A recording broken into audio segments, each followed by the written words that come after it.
Recording in Audacity. So, who wants to take the anal fixation? When are we getting into that? Oh, Jesus. I think that's... yeah. Look, welcome to every Rough movie... Are you glad that you're a special guesting, Kubo? Hey, I was brought on as an expert in this subject, and let me tell you, this movie just has some fetishes, and yeah. It's true. It's true. Welcome to Rough Cuts. Dogs, they're coming. They're coming your way. They'll be here soon.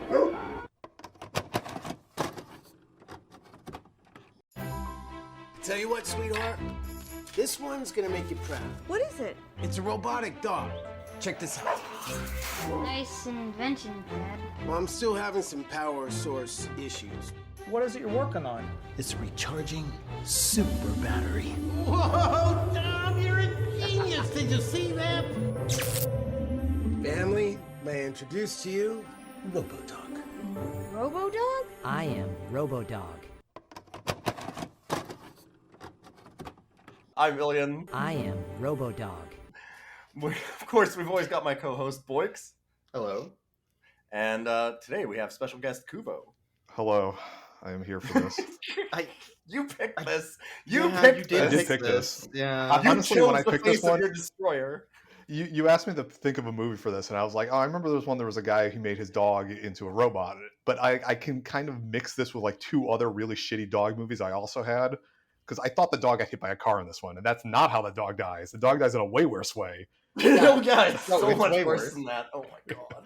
I can see why you'd think that it died in a car accident, though, because I want to say, like, right away, this was wild to go to, because for some reason, Boix and I, for a long time, have been finding different movies, but this is, once again, like, the prototypical dog family film where it's like, oh, science dad? Yes. Dog dies? Yup. Like, it's just like this checklist It hits the check all boxes. the exact tropes of every fucking bad dog family film that we've watched. Like, if we made a dog movie bingo, we would have hit bingo within about 5 minutes. Oh yeah, this would have been a Easily. blackout. Kid's upset that his dog is dead. Mother's trying to be understanding. Kid love interest. Yeah.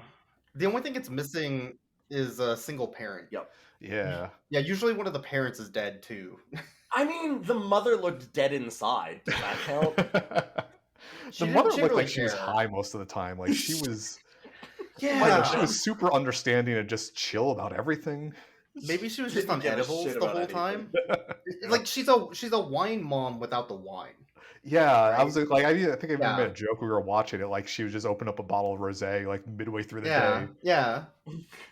I honestly kept on thinking that her internal monologue this whole time, like as the movie was going, like every time that he's like, well, I took apart the car to make my super battery.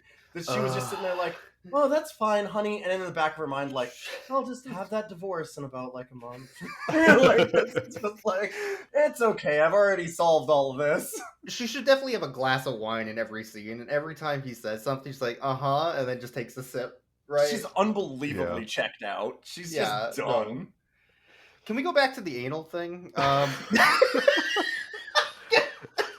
I got it mid-drink. Back to the anal thing. Thank Everything you. goes back to it. Yeah. There's like 5 scenes of that. The finger butt. Why? Yeah, like Yeah, there's a that's weird.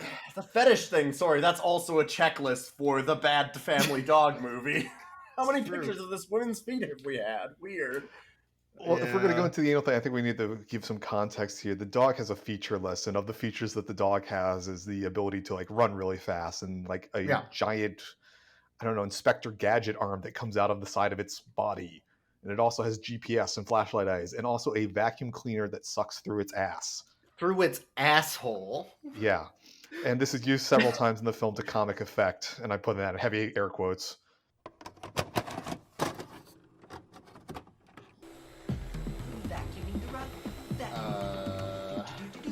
Tyler? Is this implying that the dog can suck through its ass? Yes! Yes. Yes!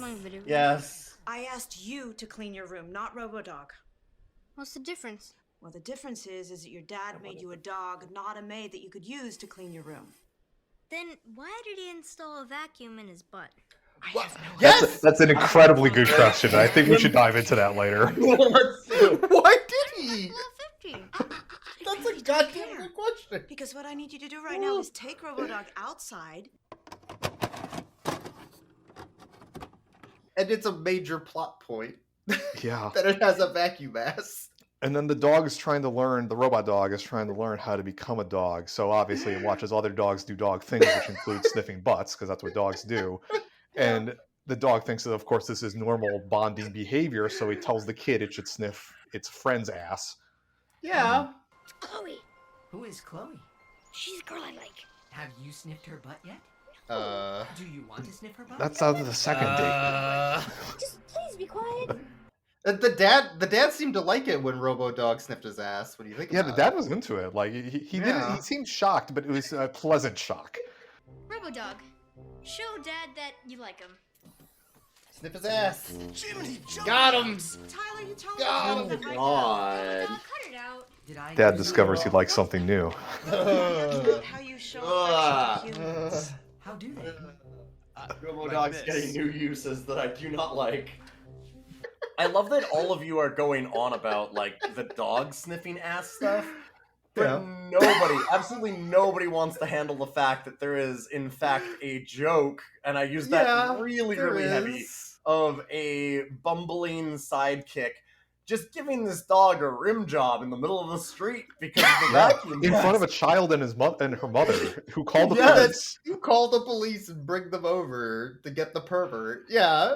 There's an extended shot of this man shoving his face in this dog's butt. Oh no! It's a thing! Oh god! Why?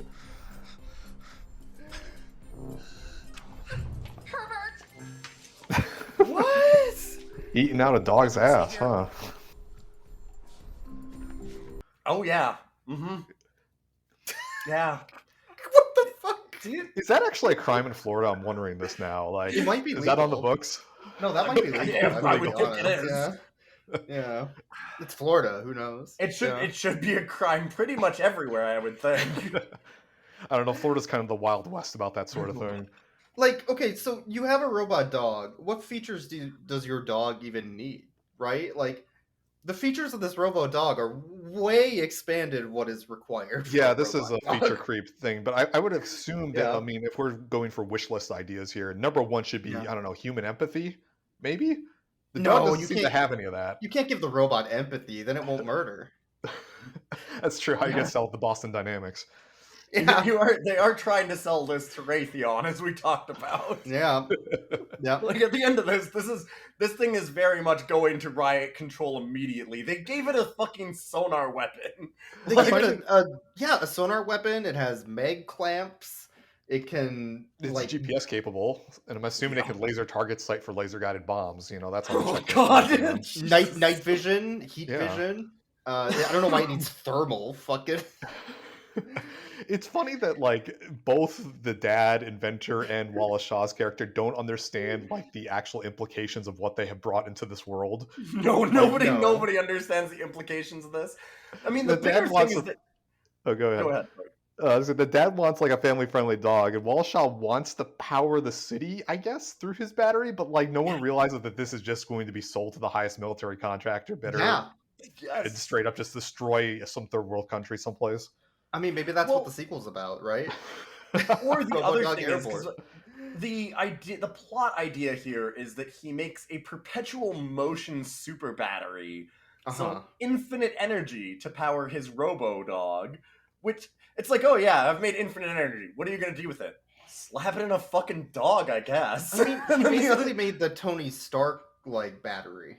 Yeah, for his heart. Yes, but that's basically what he made. Yeah, but Tony Stark is a military contractor, so like that makes sense why Tony Stark would have it. This guy eventually, like, basically solved the world's entire energy crisis, like everything, global warming and everything, and yet he throws it in a dog and just doesn't think about it. He throws it in a dog. With, like, Wallace hot Shaw glue and realizes tape. there are some implications to this and tries to power the town. And you're saying, like, oh, it'll, like, end up in military hands. I'm like, or the other thing is, like I said before, is that you just sell it to ExxonMobil and they fucking put it under a parking lot and bury it. I mean, like, they just cement it. Like, it's like Jimmy He forgot to Hoffa, put never like an seen again. antivirus on his Robo-Dog or any sort of anti-malware. Like, within about 10 minutes of being connected to the internet, that dog's gonna be, like, taken hostage by some fucking... That's a good point. Does the dog have Wi-Fi capabilities? Is that on our feature list? Because I don't think it showed any Wi-Fi capable service. Well, it did cellular service to the mother because he called it her. did. It did. So it has to be and the GPS connected stuff. somehow, That's a right? good point. Yeah, I wonder if like you could download dog software updates because like they had problems with the dog's audio drivers earlier in the movie. It wasn't able to bark at full volume or something. Yeah, they had to update the drivers. You wouldn't download a dog. I absolutely would right-click it. No, I would download a dog. Yeah. I would Honestly, the thing is, what the problem that they had was that the dog, he would tell the dog to mute, and then they wouldn't use the specific phrase to get the dog to unmute. So it was just doing like barking, but no one could hear it. Which it's really early. I thought was really funny because it's like, the dad's this super genius, but he certainly doesn't know how to make user design. That's a super genius that thought that solar panels act as heat sinks. So that's true. It's true. They technobabble away a lot of this dog, and honestly, it doesn't really matter all that much in the context of the plot, but it is funny. No, but in order to be a scientist, you know how to solder, and our super genius definitely knows how to solder. They show you solder by holding it like a pencil, right? Like right by the tip where the hot you just part hold is. the tip. Yeah. This happens 2 or 3 times in this movie. To be fair, one time when he's doing that, he goes, and has his hand burn. You know, the other hand. the one that wasn't holding it? Soldering iron by the tip. As he's holding the soldering iron by the tip. Yeah. As he's holding the soldering iron by the tip, he burns Why his was he other soldering hand. anything? He just held everything together with, like, clamps. The battery was holding with alligator clips. Yeah, what's straight he up. doing? Yeah, I don't know what he was soldering in there. Well, this dog is held together by wishes and dreams and duct tape, really. So yeah, we can get into that at the end because boy, that final super battery prop when he's doing his work on it is something. yeah. I guess that do we have to talk about the plot of this film? I guess we have to talk about the plot of this film. Well, first of all, we should mention that Wallace Shawn is in this movie, right? he was the best pull they got, and he does fine. He's a good actor, but he was too much for this movie. What are you yapping about? It's inconceivable why he signed on, but he's here. Of course, we all get one. That was yours. Yeah, we all get one. That's one. There's Patrick Muldoon from The Dog Who Saved Christmas, The Dog Who Saved Christmas 2, The Dog Who Saved Christmas Vacation, The Dog Who Saved Easter, The Dog Who Saved Summer, The Dog Who Saved Halloween, The Dog Who Saved Summer Vacation, Little Dead Rotting Hood. The Kevin James Brother Dog Cinematic Universe. Yeah, there's all these crappy movies we've already seen. The thing is, you might think that we're making a joke about all of the Dog Who Saved things, but those are all actually dog movie titles. They're all Every single one of sequels. those. Yeah, that was episode 50 if you want to listen back. I'll give it credit to the child actor in this movie. Like, he was fine, child actor wise. Like, we did fine. A lot of these dog movies, when they get child actors out, they're awful. Like, the kids are straight looking at the camera. They have like no fucking clue what's going on. This kid was actually decent, but it's not saving the plot of this movie. He wasn't the issue. Often the kid is the only character asking why the fuck any of this is happening.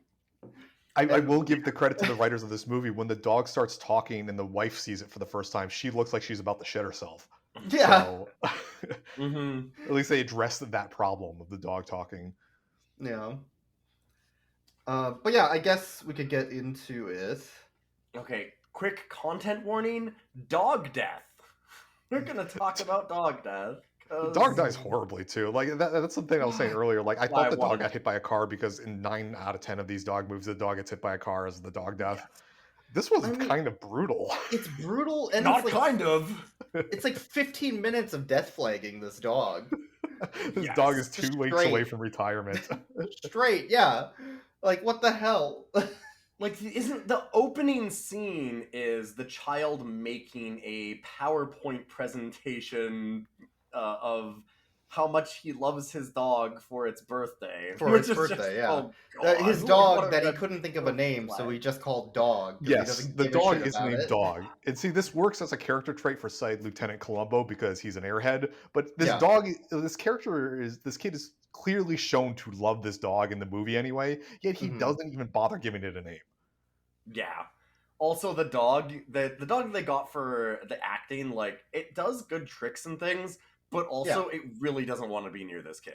It's Like, disinterested, yeah. But like, there's a the couple of video's times when funny. he's sitting there like petting the dog, and the dog is very obviously like looking off camera, like, okay, the trainer's telling me to sit. I have to sit next to this kid, I guess. And it's just like getting petted, and it's like, oh, this dog doesn't give a shit about this kid. Are you saying that dog is a diva? That dog actor is a diva and wanted treats at every opportunity? Wow. Dog's agent set him up for this movie. He's like, I guess I need another pool. I guess. Yeah. I was really looking forward to Airbud 19, but here we are. He didn't get the callback he wanted. God. But like the video that the kid makes is really funny because it's like, this is my dog named Dog. I love him. He's my favorite dog, and he'll never die. Yeah, he's very adamant about how Dog will always be there for him. Mm-hmm. Never ever die. Wink. But it's great too because he's using like Premiere or something to make this dog movie thing, and it's just like how much is his dad paying for the subscription on that? Like, come on, use some free software. What are you doing? Yeah. So the movie opens with him loving his dog so much, and then the dog is just also kind of annoying to the rest of the family. It jumps on the bed and everything. Mm-hmm. Then we're introduced to Science Dad, who does science. You could tell because he's doing science at the kitchen table. Yeah. Mm-hmm. By science, he's pulling a weed whacker apart. I don't even know what the fuck. Like the prop department just kind of raided someone's shed in the backyard and just threw whatever they had on the table. Anything that looks slightly electronic, they just put in his hands. Mm-hmm. Anything that has a dial, later on they use a safe, like the safe combination as the dial for like their science machine to turn up. They put like a cardboard frame in front of it, but you could very clearly see it's a safe behind it, just because they wanted a dial. Yes. It's so good. Well, they zoom in on the dial, and it's like that's just a safe dial. Like you can just tell immediately, like, oh yeah, that's a combination safe. Like it's. But so the kid goes up into the attic to get some stuff. The dog follows and drops his ball in the attic, and then they leave. Foreshadowing. With the dog trapped, or no? Something. Was the dog trapped? He's not trapped yet. Because the kid just leaves it up there, right? Because then we need to go. We need to go to the science building at Science Institute of Epic Industries. Yeah, as Kubo was saying. So that's what it was. He left the ball up in the attic and closed it. He did leave the ball later on. Okay, yeah, you're right. Yeah, the ladder. He closes the ladder. His dad says, "Make sure the ladder's up, kid." And they close the ladder, but then it like bounces open a little bit, and then they show it slowly. Yeah, like, they foreshadow that it's not fully closed. Yes. So that you have a feeling of dread for the next 5 minutes. God. Yeah. Because you know where this is going. Like you want in your dog film for families. Yeah, great. But then we go to Epic Industries where they're determining new technology for Fortnite. This is like Cave Johnson like level science going on here. Like his dad is at a stand-up table with a bunch of electronic junk on it, and behind there's just a person with a bunch of like colored beakers, and there's a printer and shit. Yeah, he's like typing on a printer projector, and there's an overhead projector with a laptop on it to make it look science-y behind him. Yeah, what? It's just whatever they found in the school. Again, the prop department raiding someone's shed. I do like that at the end of it, there was special thanks to Full Sail University, and we're like, this might just be... That's obviously where it was shot. Like I've seen this kind of like buildings like that, like made in like late 2000s, early 2010s style architecture. It looks like it. Also, they're all at standing desks, so they've got good ergonomics, I guess.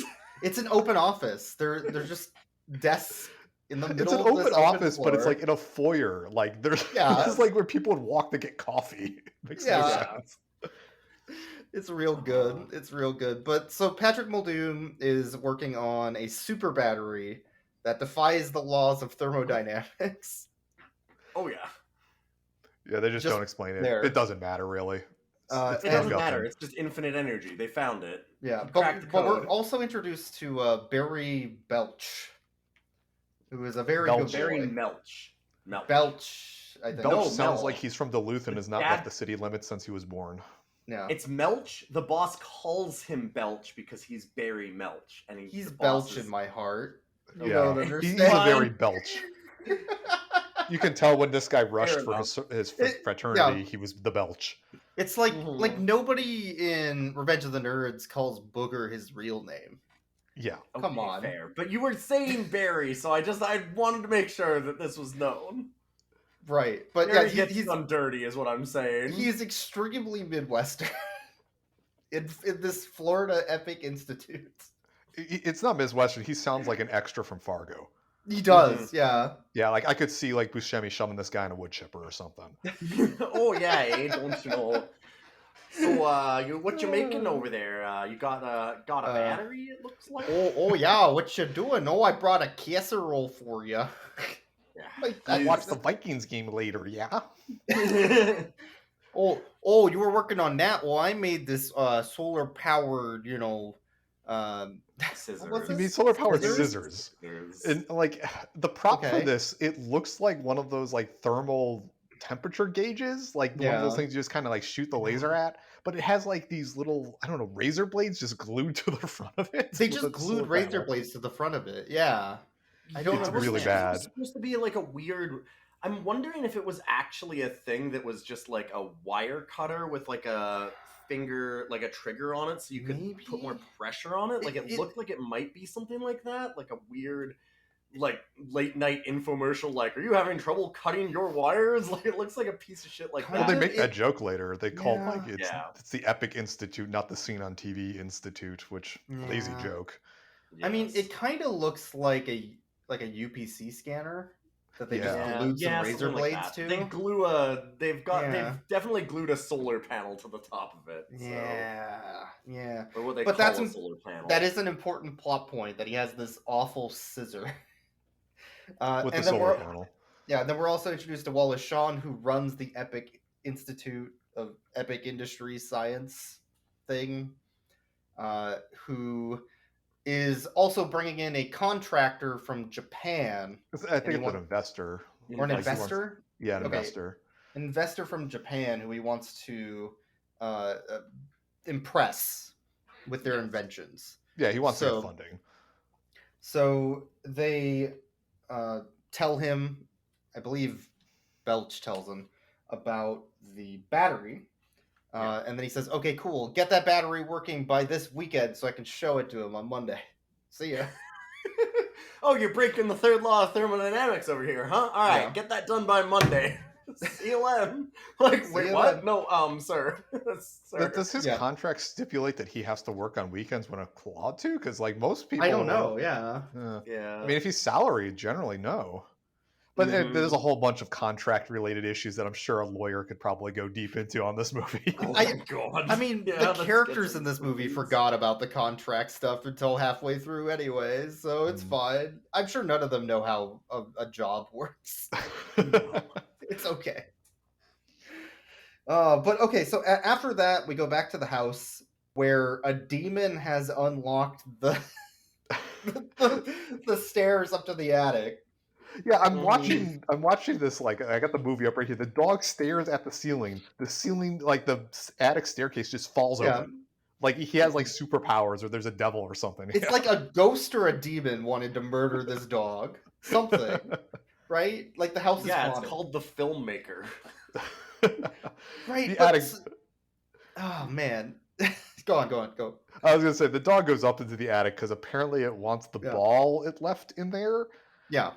So it's rooting around these boxes, and it knocks one over, and it blocks the exit for the attic. So the dog's stuck up there, and then there's a shot of a thermostat or a thermometer that says that it's like 110 degrees in the attic, but the attic has like no insulation in it. Yeah.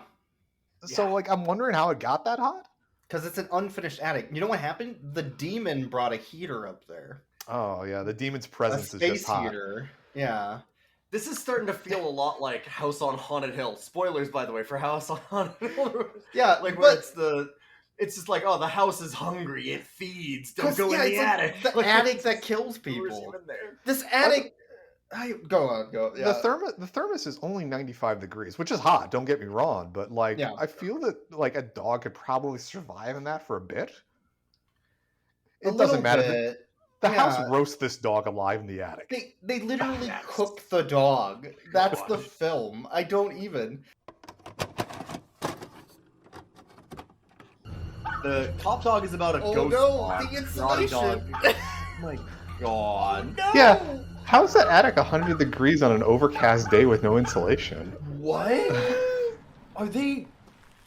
Is this how they're killing this dog? What? Oh my god. Hey guys. This is so much worse than I imagined. How you doing? And then we cut to a scene of the family getting home, right? And the neighbor's like, oh yeah, your dog was barking for a really long time and then just went quiet all of a sudden. Weird. Yeah, they really get into the weeds of this thing. Like, they show the dog, like, trying to escape the attic and whimpering. The neighbors, like, harp on about how the dog was whining before it died. And you're like, Jesus Christ, movie. Like, this is supposed to be for children. This is some traumatic the kid goes up and finds the body and is hugging it. He snuggles the dead body. In the 110-degree heat of the attic that's still cooking. Yeah, so the kid goes up there and finds it, and the mom waits downstairs for the husband to come home. Yeah. And because she just doesn't want to deal with the roasted dog situation. And she has a bottle of wine literally in her is like, hand again. I can't Off go camera, up there. Yeah. I can't go up there. It's too hot. Our son is snuggling the still cooling. Well, actually, I guess it wouldn't be cooling. It's still hot. God. Like, oh, yeah, that's like, a well-cooked dog. I can't believe that they show this, like, kid cuddling this dead dog as part of the movie. Air fry this dog. It's really horrific the way that they do this. Yeah. Like, it's just awful. Not only that, but they lay it on thick afterwards, because they do, like, a sad montage of the kid, like, watching the video he made, and just really laying it on thick that dog is super dead. Yeah, the father goes up in the attic to console the son, and, like, he sounds like Batman for some reason, but, like, yeah, afterwards, it's just the kid watching dead dog footage on his laptop. That's how I get over my grief, I guess. On his MacBook One. But that's okay, because the dad has a solution. He loses his job and immediately says, I know what, because of course he can't make this super battery in a weekend. Yeah. And he goes, you know what? I've got a better thing to do with my life. I can traumatize my son. And he goes out and makes a Robo-Dog, makes it look exactly like the dog that they lost, and doesn't tell anyone until it can do a very cool spookum to the kid. Because when he's up in the attic, the kid's like, he's asking him, like, hey, what can I do to make this better, son? Do you want another dog? I don't want another dog. Bring my dog back. Well, I can't just reanimate the dead kid. Come on. I only make batteries that break the third law of thermodynamics. I can't bring people back from the dead. You know, it's a different I can only violate one of the laws of nature at a time, please. Oh, but I know what I can do. And then he goes on the tirade of making... Well, he goes, like, the weekend's over and he's late to work and he has to show the battery to the investor, and that's when he gets fired.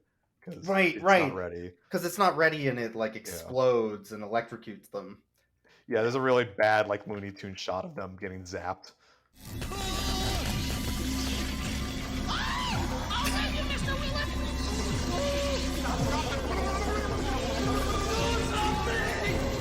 Chain of dipshits. Oh, that looks safe. Yeah, I don't know about that. Yeah. Sorry about that, guys. But yeah, he gets fired. Oh, he also makes a really good dinner for the family. Immediately after getting fired, he goes home, and then, like, I guess he's trying to do, like, the stay-at-home dad situation thing. Yeah. But, like, it's him in, like, not a maid costume, like an apron or something, like, dancing and singing with his vacuum cleaner, and he gets walked in on by his wife and kid. And it's extremely awkward, and this sort of, I think, maybe starts going into the fetish angle that maybe the director had. Yeah. This is one of two scenes where characters are mentioned wearing someone else's clothes. Oh, you all thought that he was cleaning the house? I thought that he was doing his, like, homemade video homage to I Want to Break Free. Yeah. Yeah. That's exactly what it is. Yeah. This is also where he makes dinner for them, and, like, we spent time trying to identify what was on these plates. We could not come up with it. I think the best we came up with mashed potatoes with guacamole on top. It looked like a Mexican dish, but it clearly wasn't. It was It's definitely just mashed pureed potatoes with like something. I gotta green pause right here. I'm something. looking at this. I just Yeah. don't know what it is. I still don't know what the fuck he made. It's impossible to tell. It is. Yeah. It's just one of those things What? that they made a very good disgusting prop. They did a good job. It's supposed to be gross, and hey, it looks fucking gross. It looks like somebody Yeah. snotted all over the plate. Perfect. Well done. But then, yeah, he decides to build a robot dog for his kid out of car parts, a toaster, and a bicycle. Yeah. Yeah. He tore apart his Hyundai in order to get at something in the engine bay to put in this dog. Yeah. What?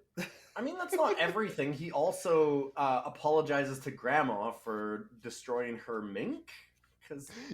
Oh yeah, because he was gonna put fur on it from the mink. Yeah, so this is one of the greatest questions I got about this movie. It shows a shot of him with the partially completed robot dog skeleton, which looks super fantastical, but you know, whatever. But then, like, he says, "Sorry, Grandma, I'm gonna have to use your mink coat," and he has like a fur thing in his hands, which presumably he uses to wrap this robot skeleton for the dog. But the dog looks exactly like his old dog, so I'm just thinking that maybe he got his old dog taxidermied or something. Yeah, and just I took think the he skin. did. Well, maybe I was his really original idea. upset they didn't do that. I had been saying, I'm like, oh, are we gonna get like some dark art shit where it's like digging up the dog from the backyard? I mean, his original idea might have been, I'm gonna taxidermy the dog and put it in your room so it watches you while you sleep. But then he decided instead to reanimate it in robot form and make it way worse, right? Like, I'm just laughing at this robot dog prop. I just sent you the picture of it. I don't even know what the prop department was doing this, because the shot where they show the robot dog, it looks like a bad composite, but they obviously had to make this prop. I don't think that it could stand, to be honest, No. because they showed it in a still shot, but then they animated it in Adobe Flash. Yeah, it looks like it's When it Mystery moves. Science Theater 3000 levels of robot It propping. does, yeah. I was gonna say it looks like Crow T Robot, honestly. Like the It top does, of yeah. it does. Like it's got like the weird Yeah. netting on it that I was just like, oh my god, it looks a little bit like Crow. Like why did they?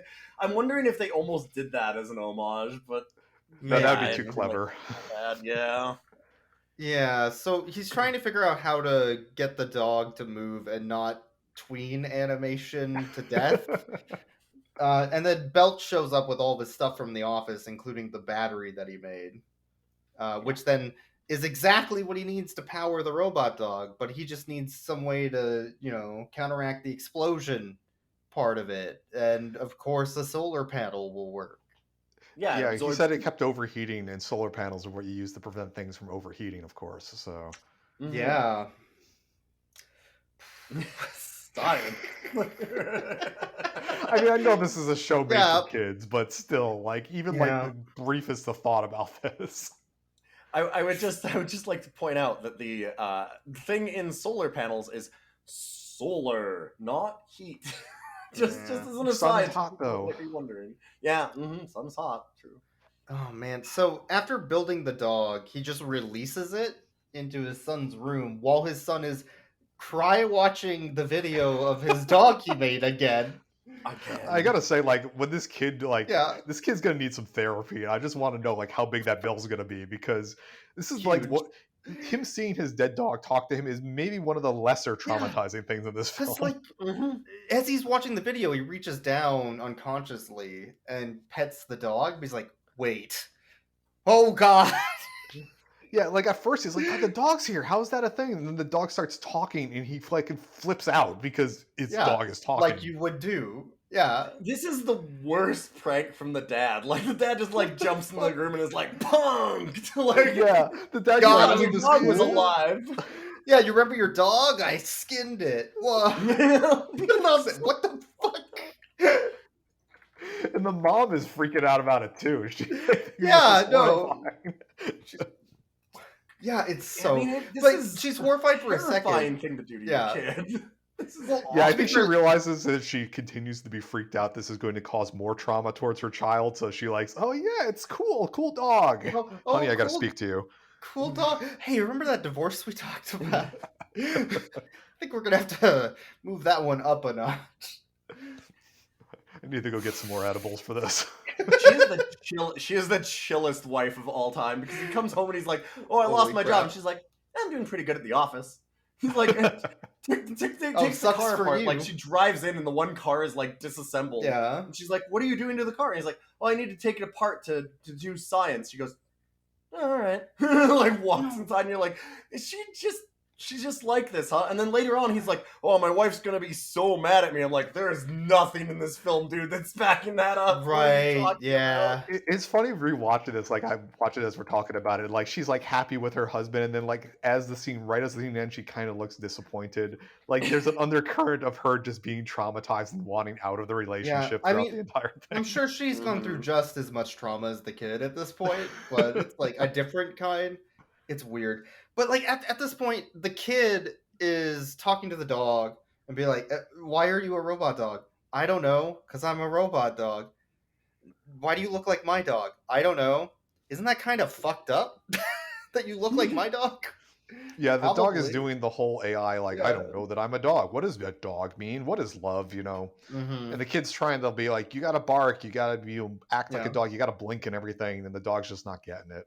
Yeah, the dog goes like, what do you mean by dog? Please select all images, all parts of this image that contain dog. It's just training the AI. Yeah, please sign your name with your finger here if you want to give me access to the internet. Oh no. It's like, oh god, stop helping Boston Dynamics train this thing up, please.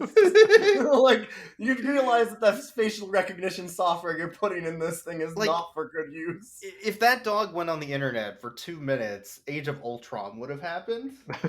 Right? Like, the city would be destroyed and in shambles. Like, this kid talks about how much he hates this dog for a while and that it's never going to replace his real dog. And then we get like 15-20 minutes of him training up this dog as if he cares for it a whole bunch. So the movie just immediately undercuts itself.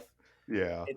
It feels extremely filler, but it also has like a lot of the best moments because this is where we first get introduced to the weird vacuum ass where it's just it starts showing the dog's different features, like it has like its eyes light up so it can see in the dark or something, and this pisses off the kid trying to sleep.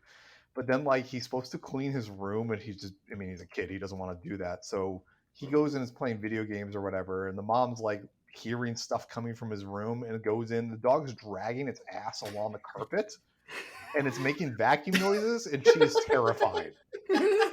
Which is the appropriate response. I was also terrified. Yeah. Yes. So she goes to the kid and is like, why aren't you cleaning your room? It's like, oh, the dog's doing it. And it's like, the dog can't clean your room. It's like, oh, it's got a vacuum in its ass. Like, just totally, like, casually about it. I can't think of a single logical reason why you would install a vacuum ass in your robot dog. Again, yeah, like we were talking earlier, it's like when you're making a robot dog, Dad, what features do you want in the dog? Obviously, vacuum ass, number one, top of the list. I've seen those Roombas. They're so useful. Put it on in there. Why did he install a vacuum in his butt? What? Voix, you're saying you can't think of a single reason why you would do this. I mean, I can, but it's I not... can, but I don't want to discuss it with you. Like, I think you need to talk to your parents about why. You got to sign a waiver. You're over the age of 18. Yeah. Not my job to explain why somebody wants this dog to have a vacuum ass. Although like, they do get into it later because, as we've already mentioned, there is in fact a lip locking. They could have just not, but they do. I think they were maybe trying to go for the Roomba angle, but like no one on the cast or the writing staff like thought for more than half a second of the implications of having a vacuum on the dog's ass. I mean, I don't know, but they did though. They did because they have the guy fucking rim it out. They wrote a bit about his lips. They wrote a bit about Belch's lips on the dog's ass. They wrote that bit. They had to have known. There's the ass slap. I was gonna that's the thing is I'm like I don't remember the full context of it, but later on in the film, for some reason, the son's beside the dad, and he's like, "Oh, like you should pull a prank on your dad or something," and he just slaps his dad's ass, and his dad like jumps near and is like, "Whoa!" Like Patrick Muldoon has this that was the robot dog sniffing his ass. Oh, yeah. No, I think you're right. I think there are two different ass slapping areas of this movie. There's the dog who jumps in the guy's ass earlier, and then there's the guy who gets slapped later on. Yeah, there was the security officer later that got slapped in the ass. Yes, that was it. Oh, was it the security officer that they slap in the ass? Yeah. I can't blame you for not remembering the ass slap because I was also checked out. We can't remember every ass thing that happens in this film. Like, all that's right, the there's thing. too They're many. saying they didn't think of this, but I'm like, there's so much ass stuff in this movie. I think they knew exactly what they were doing. So, Actually, we also haven't mentioned the dog's fifth arm. It is my fifth arm. Yeah, Which is he the goes Inspector outside to play Gadget arm. frisbee. And Yeah. the Inspector Gadget arm just like catches the frisbee instead of, or the ball or whatever the fuck it was, instead of like chasing it because, haha, it's funny. Sure. And yeah, this is the dog trying to learn how to become a dog. So like it runs and catches the ball super fast and fast motion. And then later on, like the kid's trying to play like tug of war with the dog. And there's some really bad composite shot of the kid being spun in a circle. Yeah. Why? Who the fuck would want to run after a ball? What? Oh yeah, this is also when he this guy's Idiot. driving down the street and he chases the guy's car and then like grabs the bumper and lifts up a Mazda Miata or something. The guy zooms through this parking lot at 60 miles an hour. Yeah, it's a school zone, so like you got to speed up. Yeah, like Yeah, we get a I mean, lot of traffic these- laws are kind of optional in Florida. So. it is Florida. It's Yeah. true. This is Right. like we said. This is very much like the checklist of bad dog family movie of like Science Man. Okay, everything happened in the first 10 minutes. Like there's this huge plot dump of all of this stuff about super battery, robot dog, dead dog, etc., etc., etc. And then, oh shit, we're 30 minutes in. We're almost finished this fucking arc. Okay, slow things down. Let's have a montage of the kid training the dog. Let's have the kid get this, as Kuma put it, C plot at this point. Yes. Of the girlfriend. The love interest for no reason. The next door neighbor there's a young girl that's the kid's age, and apparently he has a crush on her. So like he's walking back from the dog park after the dog learned to sniff asses, and he's like talking. The girl shows up and he's trying to explain to the dog what a crush is, because like, oh, it's the girl I have a crush on. The dog's like, I don't know what that is. And so like the dog, not knowing any concept of love or anything, just immediately starts trying to set the kid up with the next door neighbor. Being a wingman for no reason. Yeah, and I believe, isn't this the situation where he says like, do you want to sniff her ass? Yeah. Because the dog just learned about that. Her ass. Yeah. Jesus. Afterwards, because she agrees to go on a date. Yeah, they're 8. But she agrees to go on a date with him, and the kid does a little dance, and then we are introduced to the Slender Man cryptid in the background. Oh yeah, that's which I'm glad that they snuck in.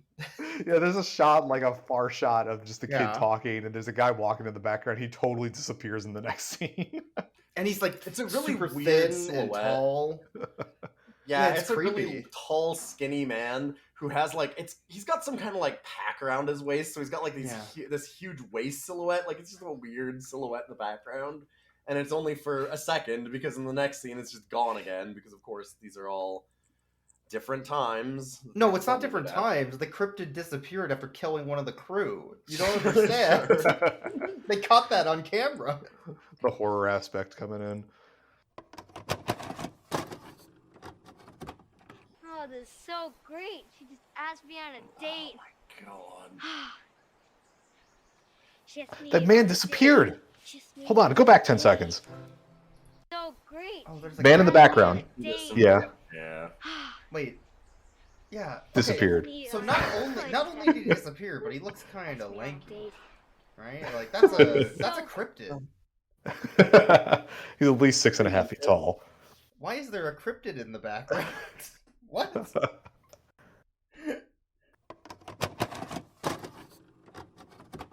Oh man, there's a lot of horror in this film, to be fair. But yeah, so at that point, the Epic Industries is going to shut down because they don't have a storefront set up yet, and they have no competition with Steam. It's more that Walshaw hired a bunch of idiots that don't know what science is, and they don't have any products to sell. But... Yeah, he hired and they also, the local I mean, to be sociology fair, he professor. also gave them a lab in such a way that like there's no way they could make anything in that thing anyways. Yeah. Like, wait, is this an overhead projector? What the fuck is this for? So he sends Belch to go get the battery back because they're about to go bankrupt and they need something, right? Yeah, like the conversation between him and Belch somehow comes up that the father guy was working on the super battery, and so like he fired him, and Belch gave the battery back as part of his desk clean out. Yeah. And so yeah, he needs Belch to go get the battery. So then Belch goes and stalks the kid and creeps on him from their front yard. Yeah, he's Parks in his car. His father and the kid are like in the garage, and Belch just parks his car out front and stares at them with binoculars, and no one notices.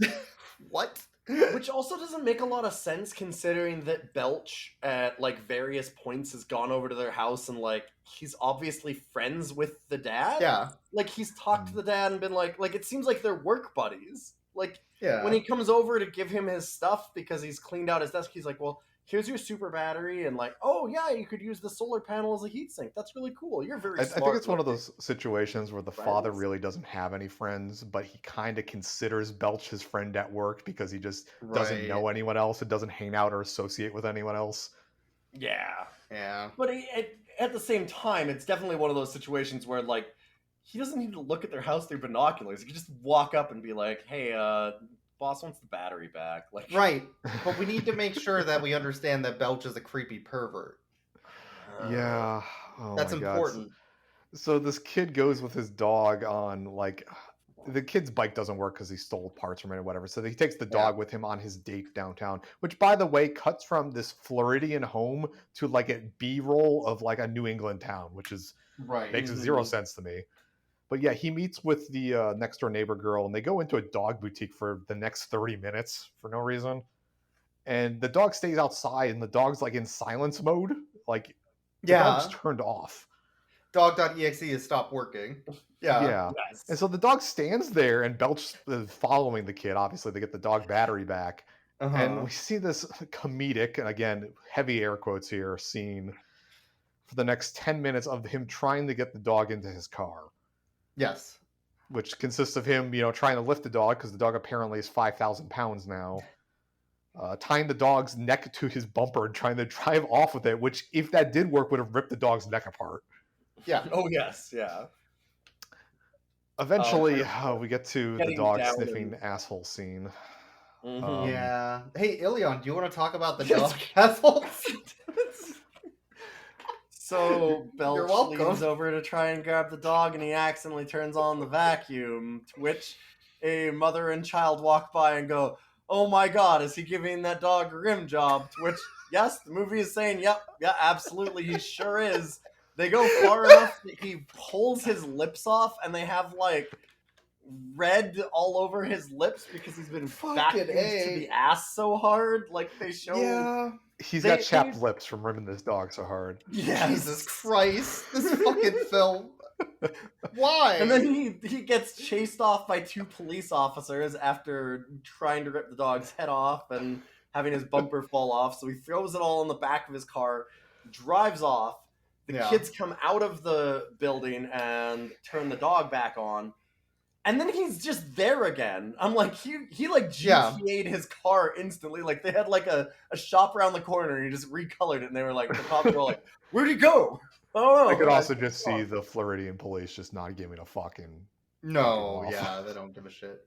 I mean, for the one time that I'm going to kind of excuse cops, do you really want to chase down the guy that was rimming out the dog in public? No. I feel though that's an easy win for the cops. I mean, like, after harassing minorities all day, arresting the pervert who's fucking the dog's ass, like, that's a win. Like, no one could say, okay, I think the police overstepped their bounds there. No, that's like a check mark in the win column.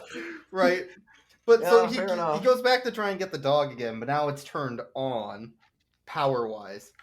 And so I guess they fight back by turning the volume up and just like screech barking at him. Yeah, he and the kid like argue for a bit, like, I'm an undercover dog catcher, and he tries to run off with the dog. Yeah, and the guy just like sonic walls this dude with the dog barking and takes his dog back. I should notice when he sonic barks at this guy, fucking his clothes fly off and he's in ripped off. Underwear. Yeah, he has the Catherine underwear. It's supposed to be comedic. It just makes him look like more of a perv. So. Well, why did they draw a heart specifically on Belch's asshole? I feel he got, like, rewatching this, he has white boxers on. Like, they couldn't find the heart ones, so they just like took like velvet or something. Some of them? Yeah, and just put it on. Jesus. But they put like because the front is all like everywhere. Yeah, the front's heart patterned, but the back is completely white with a heart directly over his butthole. Yes, exactly. Like there's Why? 12 hearts on the front, but and they're just in a pattern, and then on the back it's just like, hey, this Why? is the special zone. Let's put a heart right The there. special zone. What the hell? I feel this is the This director movie trying is- to show his love for the butthole in the Oh, scene. yeah, it I'm might be. reading It into might this. be. I don't Yeah. think you're reading into it. I think that it's just there. This is explicit that's just at it. this Yeah. point. Yeah. So, Interestingly, though, the dog turns around to speak to the kid and his girlfriend when they walk out, and they bark really loud, but those kids' clothes don't fly off. So yeah, I'm wondering, weird, huh? yeah, I don't know. A rare moment of restraint from the director. Apparently. Oh, we skipped the scene where Wallace Shaw realizes that he had his employee sign a contract with a non-compete yeah. clause Yeah, and realized he could just take the battery back. Oh, I own that, actually. Right. Yeah. Duh. I'll just call my lawyer. I'm an idiot. It means I'll have to use other ways to get that battery. I wonder how much of this is Wallace Shaw acting versus him just actually being annoyed at the script. He worked for you when he made it. Yeah. What was that? Well, he was working for you when he made it, so you funded the technology. There, Bill, yep. Yeah, no, You're this a is genius. technically correct. I always thought so. One quick phone call to my lawyer, and that battery's as good as mine. Yeah, no, this is right. What? No, nobody realized this beforehand. Jerome!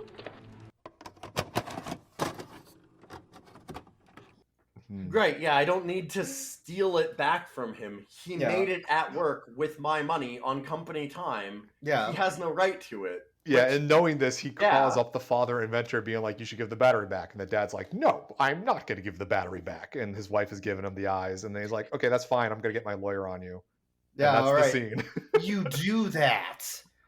Which, like you said at the He time, does, because yeah. he's like, well, you're going to have to get your lawyers. And you're like, okay, you'll lose. Like, you signed a contract, dummy. I mean, this is a Right. very clear-cut case here for But, the like, HR department. Did they need to install an Amazon Echo in the robot dog to surveil the child at all times, though? Right? Yes. Like, I don't that's know. the question I have. Yeah, He's so trying to after the sell it scene... to as many bidders Yeah. as possible, Blix. Come on. That's true, yes. I mean, obviously you could hit both like Raytheon and General Dynamics, but you can also get like Boeing, Lockheed Martin, and then you get the big surveillance companies. You get like Amazon in there too. It's smart to shop out what you got. But yeah, after this, he's playing the worst Mario Kart ripoff on his garage door with the next door neighbor girl. Yeah. And this is where the dog realizes that it also has Premiere inside installed, pre-installed for it, and has this tribute video. I guess that's the best I could come up with of the kid doing very Star Wars lightsaber in your garage sort of things to try to he's impress the girl. He's like, this is my boy.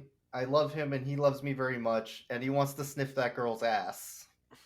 I really think he likes Chloe and may one day sniff her butt. Turn it off. What? I don't care. Shut it off. That's the video. And the girl Yeah, doesn't seem too what? upset about it, but What the fuck? Not at all. The kid's very Why? mad though. You can't What the just shit? make videos about me. is Florida one of those one-party recording states? That's what I should look this up before. I need to do research into this dog-ass podcast. So, God damn it. Right, well, Not for this okay, movie. The important thing is after this that Wallace Shawn shows up with the legal papers from his lawyer that says that he owns the battery. And oh, by the way, yes, I wasn't bluffing. You literally need to give me that back. Or we're going to go to court. yeah, the dad's like, well, Yeah. I'll see you in court, and I'm going to lose and pay a lot of money. But, you know, Yeah, he's trying fuck to... you. Yeah. But the dog feels bad, and so the dog's like, I will give up my heart for you in the age of capitalism. And he just pops open the heart container, and Wallace Shaw takes its heart, and the dog dies. The I dog guess fucking dies, yeah. Deactivates, I guess, since it's not Yeah. really living. Is this what you want? What? Take it. What? Yeah. But yeah, he rips its heart out in front of this child and its family. Like, again, like this kid's watching this, and Wallace Shawn just like rips the dog's heart out. The kid shot's comes funny too, running because out. he looks miserable. But I'm wondering Yeah, if that's him yeah. acting or just realizing that he's in this movie. What he's in, yes, yeah. It was very much like an Indiana Jones scene too, where they're like ripping the heart out. Oh yeah. Yeah. But the kid runs down the stairs, runs out the door, goes over to the car, and is like, "Please, sir, don't rip my dog's heart out and kill it." And he's like, "Yeah, I don't give a shit, whatever." Just like you'll know more when you're older and have grown bitter from capitalism, kid. Yeah. What? Okay. You don't Right, understand how much defense contract money this thing's worth, kid. He doesn't though, because he makes it No, he into like doesn't a get it power either. strip for the fucking city or something. What an idiot. Yeah, just for the city. Like we've managed to make infinite energy. We have an infinite energy device. Where are you gonna sell it? Yeah. I don't know. Our town of 1,000 probably needs power, I guess. Like what? Yeah. So after Wallace Shawn gets the battery, they then make a bigger version of the battery with schematics based on it. Yeah, And they then reverse Belch engineer feels it. and Belch feels bad that they murdered their robot dog. So he steals the battery and brings it back while the dad's trying to rebuild the dog and come up with an energy solution that is different than the battery he already built and knows how to make. Yeah. I guess. Yeah, there's a montage of him and Belch doing science in the garage, and Yeah. there's a ham sandwich involved. I don't remember. I don't know why. It was dumb. Yeah, it's weird. Yeah, because they have to reassemble the super battery because it's been disassembled. Yeah, they rebuild the dog, put the head back on with a soldering iron that they're holding very well. I remember the kid coming back into the garage and being upset that the guy who was rimming his dog earlier is there in his house. Yeah, he does. Yeah. He's like, wait a minute, that's the guy who was doing the weird pervert shit to my dog. What the hell, That's Dad? a dog criminal. Dad. Yeah, you know he's a Dad's dog like, criminal? look, you don't understand, but him and I are friends now, okay? Spending 5 to 10 upstate for dog crimes. What the fuck? What the fuck? He should be. That's Right, the so thing. but then the kid sees the dog alive. He's like, Robo-Dog, you're alive again. Well, not technically. Yeah, the dog actually is him, and it's like... I'm not actually alive. You see, Isaac Asimov is going off to a fucking tirade about philosophy of robots and what makes a dog's living positronic being a brain living is not thing. working. Yeah, Jesus Christ. Yes. Get into them. Listen, we already solved this in Measure of a Man, yeah. Right. Robo-Dog! You're live! Not technically, Tyler. So, but then they find out from Belch that Wallace Shawn made that huge battery and he's going to show it off for the whole city, and they need to stop because they didn't figure out that you need to put a solar panel as a heat sink on it. Sure, why not? Yeah. It's Whatever. gonna overheat. Whatever. So he it's calls, going to turn it into a bomb or something. Whatever. So Patrick Muldoon calls him at the event and gets the assistant who's been like very weird the whole movie. I don't know where they were going with that assistant guy. Like I'm trying to think of who he reminds me of. Oh shit, he's a very nerd. Yeah, there's a comedy actor I'm thinking of with like the curly hair. It's kind of like that, but yeah, he's a very yes man. Yeah, He reminds me in looks of my extremely left, like high school English teacher who would show up in cardigan sweaters and like smelling of weed. Maybe like that's too cool for this character. This guy shows up in dress shirts with bow ties. Yeah. Sure. Yeah. But like just in physicality, he's that guy. So he got, calls like, him to really warn him big about the fuzzy bomb exploding, the gender reveal bomb that he made for the city. And the assistant's like, I'm not gonna give the phone to him. He doesn't want to talk to you anyway. Well, if you don't give him the phone, I'm gonna tell him that you wear his clothes and when you get his take them dry back for the cleaning. dry Yes, I cleaning. forgot about that. Again, Why? more weird dress up stuff. Why? Why? You were talking about the you were talking about the office assistant. I was thinking of the other scientist background. I'm talking guy. about like the way worse different Seth characters. Rogen is what I'm talking about. Yes. Few background characters that are a little weird. Knock off Imagine Seth if Rogen. Seth Rogen was Yeah. a nerd and got bullied in high school. That's the assistant. The guy in the background looks like he sells mushrooms out of the back of the van behind like PJs or something. Now You're you talking about the understand why I was neckbeard, talking right? about my The super neckbeard. high Yeah, the English neckbeard teacher. dude. Oh, the neckbeard guy totally smokes. Yeah. Oh yeah, like he's No, that fucking, happens. Yeah. like honestly in the background when they're doing the science lab thing, I'm like, oh, what kind of bong is he building back there? They had to tell him to take off his fedora for the He knows recording. way too much about Ted Kaczynski. Yeah. Yeah, that dude spends all day on Reddit. 100%. Yeah, no. That's that guy. Yeah. But no, we're talking about the weird pervert one. The other one. Yeah. Well, which pervert one? The assistant pervert, the one who dresses up. Yeah. So Yeah, he gives him the phone. He's like, you can't turn that battery on. You'll blow up the city. But it's the same battery as what you made. Yeah, but I changed it. I altered the thing so it would work. Ah, you're trying to blackmail me, huh? Which, like, okay, he altered it so that it would work. Which means that they took the actual thing. They took the altered battery. Which they Did reverse engineered. Notice? Yeah. Like, I guess it's like the earlier shot, it only showed the battery part coming out of the dog. It didn't show the solar panel part, which presumably was someplace else in the dog. I'm willing to forgive them for this because it's just a plot contrivance for the third act. But sure, it's just that it's just done so lazy. Is all my point. Yeah, is. I mean, you could predict the course of this movie just by watching the first 15 minutes. So. Oh yeah. The Curse of the Dog movie. So they go to break into the event. Belch, Patrick Muldoon, and the kid, and Robo-Dog all show up. But the security has 1970s Polaroids of Belch and Patrick Muldoon for some reason.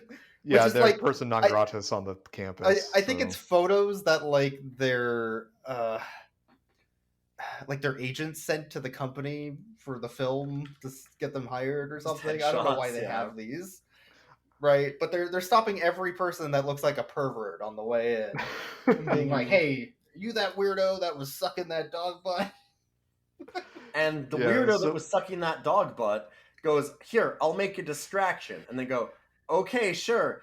And what does he do? Instantly strips naked and runs in front of the garden, just like starts like ham boning. He's like slapping himself. He like... ham bones in front of the guard, starts running away, and gets maybe a grand total of 30 feet before this guard tackles him. Like this is the stupidest distraction. Did he need to take off his pants for that? I just don't know. They had a picture of him. Why is he taking his clothes off? He's a strange man, son. Hey, look at me! Look at me! Look what I'm doing! It's outrageous! Hey, what's up? I mean... Rewatching the scene, there's an extra in the background here that just has my expression of just, what the fuck is going on? Yeah. What the fuck is this? Yeah. I don't even... Patrick Muldoon's like, oh, that didn't work. So I'll try it out now. So he goes and does the same thing and gets the guard's distraction. And there's a chase scene. Yeah. And then the kid does it too, basically. Yeah, eventually he slaps the guy's ass. Yeah, he slaps the guy's ass, gets the guy to like follow him. And there's a scene where like the security guard is like confronting the kids like, you can't be here. And so the dog yells like, get down. The kid ducks. And the dog basically impales a security guard. He impales him through the heart. Yeah. His feet go straight up off the ground. Yeah, he spear tackles him hard enough that he goes entirely horizontal in the middle of the air. So then as he's crawling on the ground bleeding, a golf cart comes to pick him up, right? And then they go after Robo-Dog, who shuts off in the middle of the road with his mag clamps on. Mm-hmm. And we get the golf cart hits it. There's a super good crash scene. It's not really super good. You're overstating this. The golf cart drives up to the dog. They pause the video in Premiere so it looks like it crashed into the dog.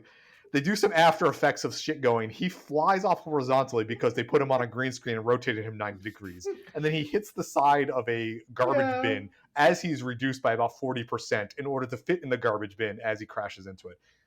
It's very bad composite. Like, I cannot overstate. They take up this man and just throw it in the garbage bin. That's what they do. I feel that like when you post this onto Twitter or whatever, you need to include this clip so people fully understand what we are talking about, because it's something that can't be reproduced in podcast form. It is. Oh man! I could do something better than this. I don't even own Adobe After Effects, so. Yeah, this is incredible.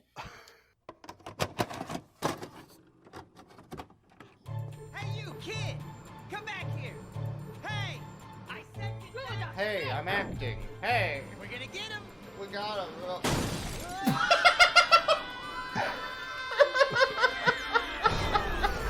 Oh, he broke his back there. Oh, Jesus! that is a very big garbage can, as it turns out. Not the fact that he just went spine first into a metal bar. But like, look at the size of that trash can. Like, look at how much they shrunk him down to get him to fit in there. Alright, when does Robo-Dog spill like some toxic waste on the next guy? So then they go to the event after an interview, which is not important. But the mayor is there, and what is it? I guess Wallace Shawn is there, and his neckbeard scientist is there. Yeah, they're gonna turn on the battery. They're gonna turn on the battery. That's the important bit. Yeah. So then Patrick Muldoon shows up. He's like, "You can't turn on the battery; it'll kill everyone." And the mayor's like, "Is that true?" Well, not technically. Oh, we probably shouldn't turn this on. I guess. Making him the greatest mayor of all time, because I think, as Kubo said, it's like, wow, a mayor that cares about his people. This is we're getting unrealistic. Yeah, this guy would see dollar signs of saving money by not having to power any of the state buildings, with fossil fuels or whatever.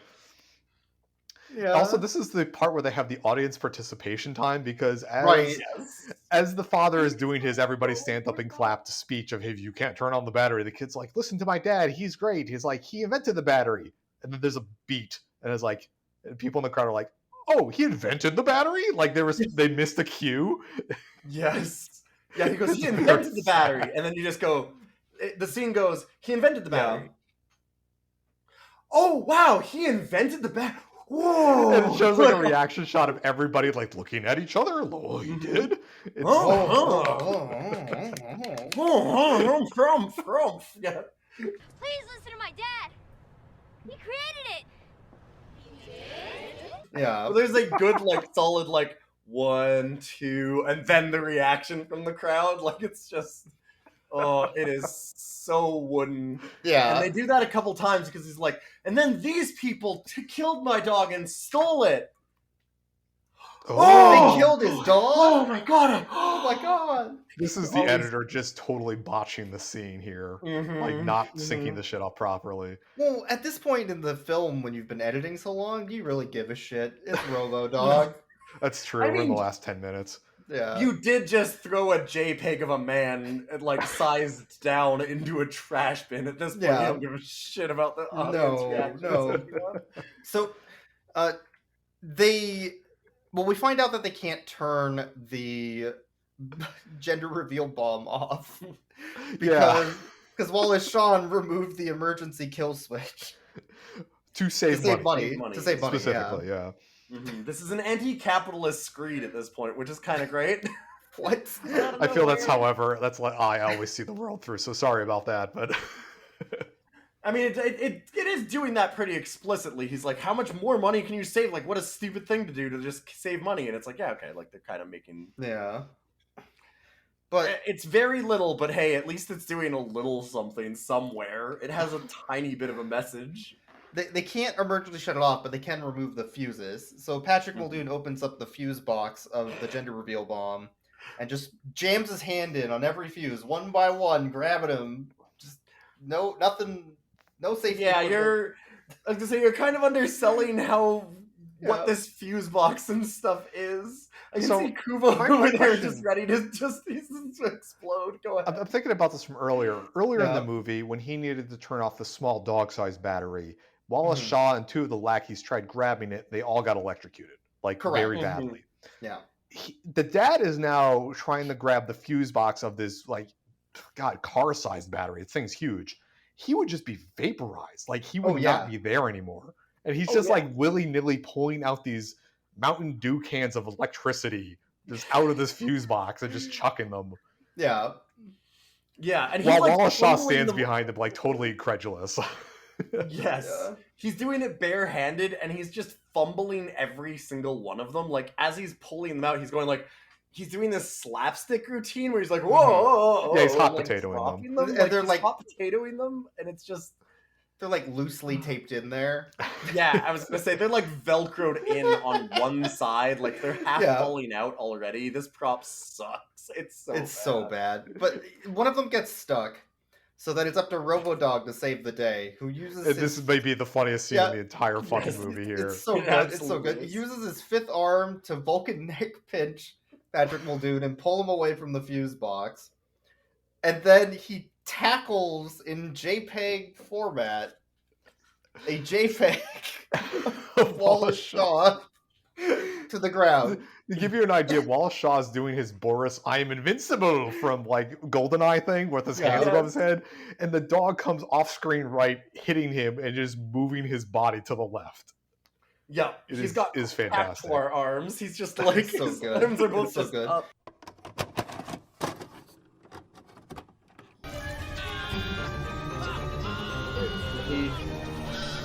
What did he do?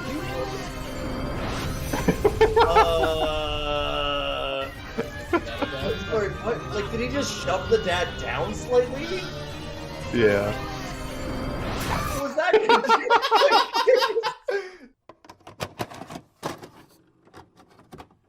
And then the so gender good. reveal bomb goes off, and we find out it's a boy. So that was nice. Which only bomb blew doesn't- up. It only blew up the stand, right? Like nothing was damaged. There's a building like 5-10 feet behind it is perfectly fine. Yeah. Mm-hmm. There's It like a blew up tiny straight curl of upwards. smoke coming out of it, and it itself is blackened. And then there's nothing else. This is the most lackluster bomb of all time. It's pathetic. Not even a single forest fire. No. God. Yeah, so father and son are upset that dog has sacrificed itself for the greater good of Tallahassee, Florida. And we realize the dog is in fact not dead. It protected Wallace Shaw for some reason. But Wallace Shaw is dying, and heart has stopped. Oh, so God, Robo-Dog uses his installed defibrillator. Still a more to useful revive function him. than the ass vacuum. Okay, so I'm designing this dog. I'm installing an ass vacuum, night vision goggles, thermal vision, like a sonar thing, and a defibrillator. Why did I put a defibrillator? Also, what is this? Clear. You got all that free energy. Why not make it electrical, you know? Boykes, you're mad that they installed a defibrillator in this thing. May I remind you that in a filler scene that we haven't talked about, it has its own leash installed in it. It does. I'm upset at the Deus Ex Machina of this Robo-Dog's vacuum ass. You don't understand. Whatever it needs. Yeah, come on. But so it just zaps Wallace Shawn, who immediately stands up and just starts having a normal conversation, like you do when you're dead. Like, I've been legally dead for the last 5 minutes. Anyways, I'm just gonna stand up and go out for a round of golf or something. Yeah, right. Wallace Shawn, not only does he wake up, he's had a change of conscience, and he realizes that trying to power this super battery is bad for the environment or something. I don't know. He says he's not going to sue the father. So what he's going to do instead is make Robo-Dog toys for children. Yeah, this is where the montage, like the wrap-up montage starts, where the director realized that he has about 5 minutes left in this movie and needs to fucking tie these plot points together. Mm-hmm.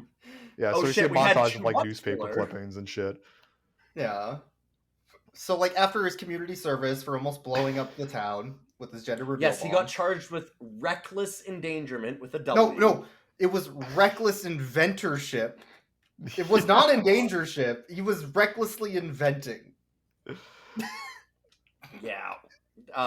So that's Wallace Shawn getting arrested for that. And like you said, they're just paper clipping the on this Belch thing. made his solar spatula in a UHF commercial. Yeah. Looks like Weird Al should just pop out. It does. And then, Patrick Muldoon got the top robotics award. He wins major awards, I believe, is what they say. They don't go into specifics about that. They couldn't name a single one. That's the problem. They don't know. And a now single they're one of all them. a family. And Robo-Dog is 1 year old. The end. So, rewatching this movie and talking about it with you guys, this is not the movie I thought it was, because when I had memories of this movie from whatever I watched it last, I could have swore that 1, the dog got hit by a car, and 2, the dog turns into a flying car at the end.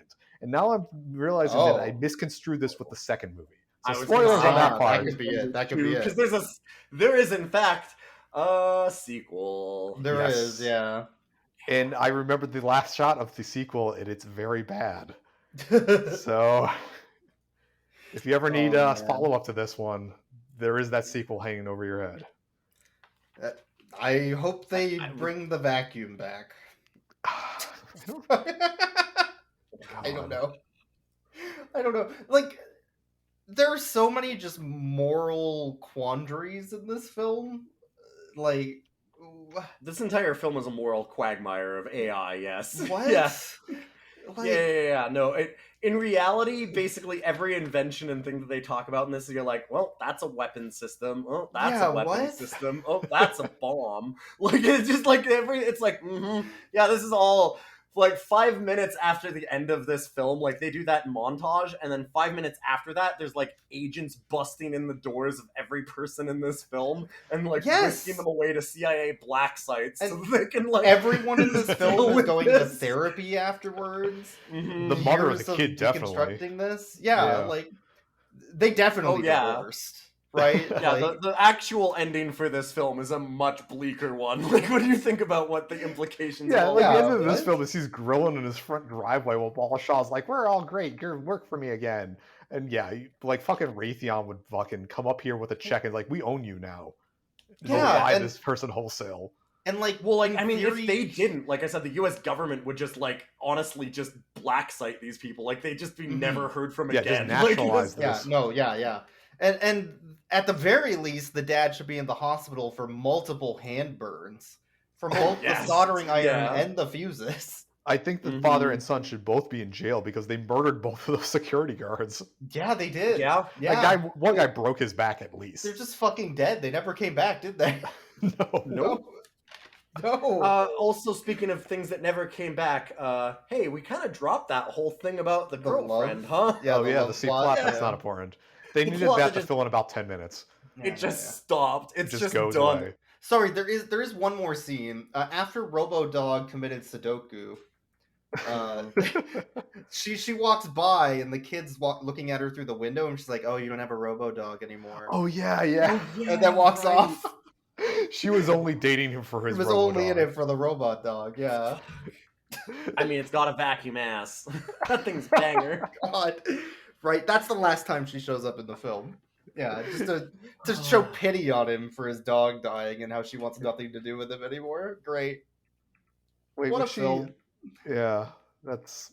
Oh, she was in the credits scene because they had the montage. That's what it is. I think they just had everybody at the end. Yeah. They just had everybody.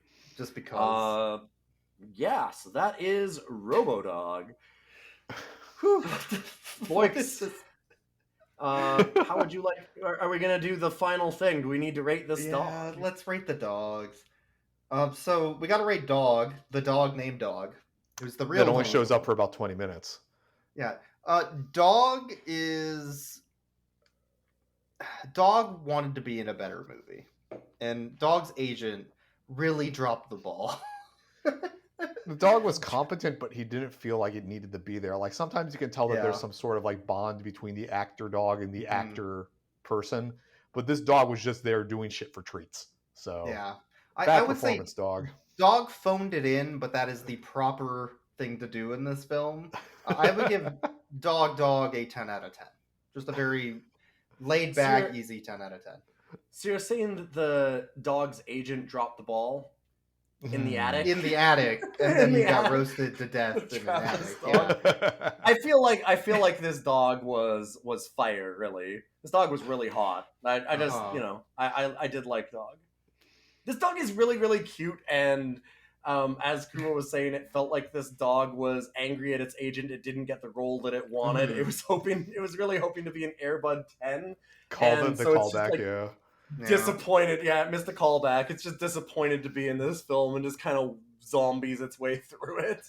It looks so disinterested also a all the zombie time. Too, but I've never seen a dog care so little about everybody else on the set. Like it's just like constantly looking off, just slightly past the camera, obviously for treats for whatever thing it's doing. Like it was doing a bunch of tricks and things. Like it's a well-trained dog. But at the same time, oh my god, it's just constantly looking slightly off camera. Like, I'm just waiting for the next raspberries for dogs? Like, because I feel that it win the raspberry award for the scene where it has to drag its ass on the carpet. Yeah, that was a bad scene, yeah. Not a flattering one for that dog. Not going to be on that dog's reel. No. No, yeah. So you would rate that dog should have done a different movie out of 10. Something like that, yes. I felt like if this dog could like skateboard, it could be in a cool skateboarding dog movie or something. Like I felt it was miscasted. Yeah, that makes sense. Mm-hmm. Yeah. Well, all right. apparently had the sequel bait, so got called up for that option. So now we got to rate Robo-Dog. Yes. Who is not alive. Not alive, and a different dog. Robot-Dog was 100% CG. Yeah, fair, Robo-Dog did a alive. really good job of being a still life JPEG. so I would rate. There were like 3 or 4 scenes where they just took a shot at the dog, stilled it, and fucking tweened it. Yeah, I would rate Robo-Dog a Newgrounds Flash animation out of 10. Yeah. Its lip syncing looks like that. Yeah. I'm going to have to say that I'm rating this dog as sucks ass. No, that's the next dog. That's the next dog. That's Belt. Oh shit. That's Belt. That's our I might third be dog. mixing up my rankings. Yeah, sorry, here. you got the wrong dog. Yeah. Write that down. Mm-hmm. Okay, yeah, and then Belch. Belch is a very good dog. Belch is a good boy. He just wants to give you a casserole. Yeah. Belch is definitely somebody that gets an axe to the back of the head in Fargo. Belch, I could see being like a repeating guest on like King of Queens. Yeah. He seems like that sort of actor. They could just show up, be there for like, I don't know, 2 minutes, talking to Kevin James, and just leave, and then he comes back a season later. Mm-hmm. Yeah, this is why it ties into the Dogman series, because the 2 Dogman movies star the fat sidekick guy from According to Jim. Yeah. So, well, I think maybe Belch was in the Dog Who Saved series with Kevin James' brother. I don't know. I don't remember those movies very well. I think I would have realized because he is a character actor. He's one of those guys that you just see in movies. I think we'll have to look him up after this. Yeah, maybe. Yeah. Are you talking about the Belch? Yeah. Yeah, Belch was. Yeah, maybe. Maybe. Yeah. There's a few actors in this, like, surprisingly, because there's also the mom is, as you said, Olivia Diabo, and she's been in like Conan the Destroyer, The Rise of Skywalker. Like, she's in actual movies. Rise of Skywalker is an actual movie, so yeah. Yeah, she does a lot of voiceover for like DC stuff, like Justice League. Yeah, like she's an actual actress that does things. She's somebody who does high things. quality Wallace stuff. Shawn is a good actor. Yeah. I don't know how they pulled him. Like, they must have just dumped some money on his front desk and be like, please, we need somebody. Maybe him and Dog had the same agent. It was a tight-on role. Yeah. God. I got a friend. I know he needs some work. Wallace Shawn fucking brought it to this film, to be fair. Like, he tried like way too hard. He was way above the quality of where this should be at.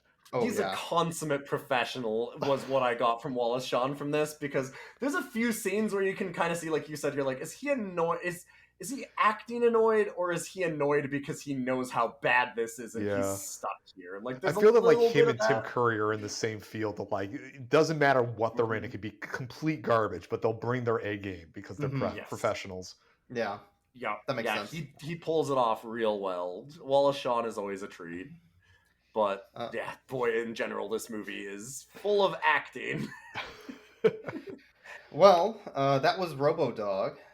Thank you so much, Kuvo, for being here. Thank you for having me. For bringing this wonderful film to our attention. If you need someone for the sequel, I'm not doing anything most Sundays. I was just going to say, I think that we've already signed you on for the sequel at some point. Is there something that you'd like to shout out? I know that you're on another podcast. I have a podcast called Legend of the Galactic / Gundam Heroes. Go search for that on YouTube or something. I'm really good at plugging my own shit, so yeah, sorry. That's fair. It's a really good podcast. I've listened to it a lot. It's really good. You do a lot of rewatches of like old anime. It started out as Legend of the Galactic Heroes. The first season is me just talking about politics for about an hour and a half every season, so yeah. Which was and really then cool. Paul Blart at some point, all the good stuff, But yeah, if y'all want to hear about lots of bad stuff. if y'all want to hear about Sex and the City movies, Jesus Christ, Yeah, Don't- as you special don't, but- events, you do the Sex and the Cities movies and Grown Ups, I believe, at one point, and Paul Blart. You're making it sound like we just watch bad movies. We mostly watch anime, just to be Oh, clear. and about also- this. No, I'm just and saying, also like, Cowboy you've Bebop. done a lot of Yeah. special episodes, is what I'm saying. You do a lot of special episodes at the end of every anime season, also that are just about like some various. Yeah, I do it with some horrible other trash. fun people. So please watch that. Thanks. Yeah, it's very cool. It's like Ty Tuesday and Vicus and Serene Dragon. Lots of lots of awesome people on that one. Also, thank you. We got some new patrons recently, so appreciate that. Got a lot of new patrons from Boyks doing a big dog marathon on Twitch. So thank you all for stopping in for that and helping Boyks out with that, because that was very awesome. They let you watch dog movies on Twitch? I played dog video games. You played dog.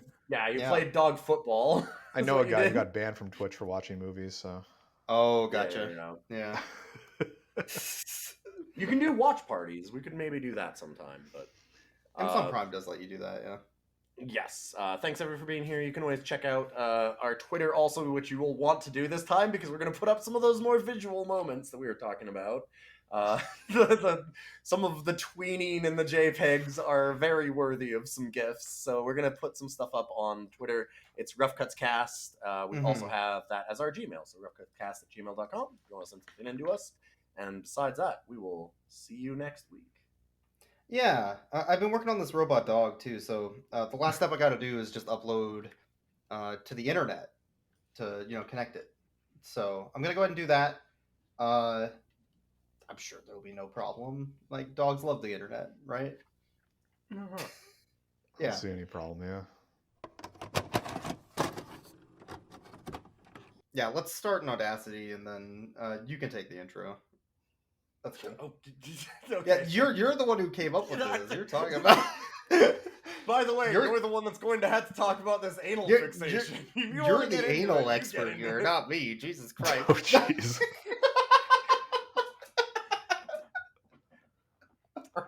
All right. I can get all up in that anal fixation. It's fine. All right. 3, 2, 1. Recording in Audacity. Recording in Audacity.